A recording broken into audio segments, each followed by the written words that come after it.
નીચે જે કોમેન્ટ આવે છે એમાં લગભગ 90% કોમેન્ટ જે સામાન્ય લોકો કરી રહ્યા છે એ સરકારની વિરુદ્ધ કરી રહ્યા છે, ભાજપના નેતાઓની વિરુદ્ધ કર્યા છે, અને અનેક કોમેન્ટ તો એવી છે કે જેમાં રીતસરની ગાળો આપવામાં આવે છે.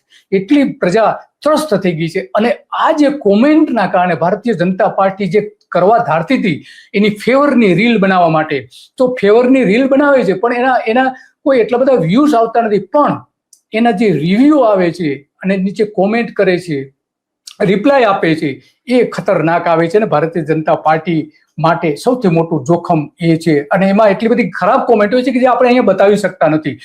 કોઈ પણ તમે જુઓ, ફેસબુક થી લઈને કોઈ પણ જુઓ કે જ્યાં સરકારની વાત આવતી, સરકાર પોતે વાત કરતી, ઇવન મિનિસ્ટર જ્યારે વાત કરતા હોય છે, પ્રધાનો, ત્યારે એમાં પણ લોકો એમને ન બોલવાનું બોલે છે, ન બોલવાના શબ્દો બોલે છે કે જે આપણે અહીંયા બોલી શકીએ એમ નથી, એવા શબ્દો પણ એમાં લખે છે.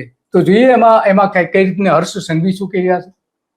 આ ભારતીય જનતા પાર્ટીના એ આપણે હર્ષ સંઘવીનો હમણાં આપણે જોઈએ, આ ભારતીય જનતા પાર્ટીના જે સોશિયલ મીડિયાના હતા એની જે એપોઇન્ટમેન્ટ કરવામાં આવી હતી એ આપણે આ જોઈ શકીએ છીએ.